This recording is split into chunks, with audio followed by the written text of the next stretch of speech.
روزتون بخیر. نشسته بودم داشتم با خودم فکر میکردم دیدم چقدر عمرمون داره زود میگذره. یعنی وقتی 40 رو رد میکنی میرسی به مرز 50 سالگی، تازه میفهمی چقدر کارا مونده که تو نکردی. فقط میخوام بگم قدر لحظه هاتون رو بدونین، از ثانیه ثانیهش استفاده کنین. یه روزی میرسی مرز 50 سالگی که نگاه میکنی به پشت سرت میبینی خب من تمام اون چیزایی که دوست داشتم اتفاق بیفته یا کارایی که انجام بدم و نرسیدم انجام بدم، نتونستم.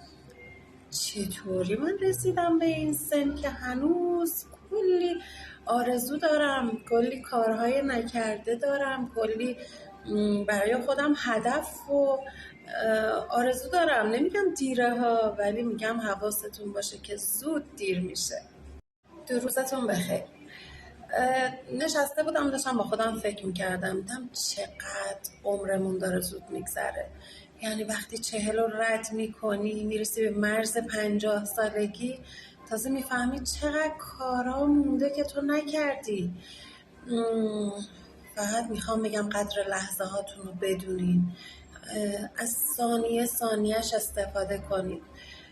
یه روزی میرسی مرز 50 سالگی که نگاه میکنی به پشت سرت میبینی خب من تمام اون چیزایی که دوست داشتم اتفاق بیفته یا کارایی که انجام بدم و نرسیدم انجام بدم، نتونستم.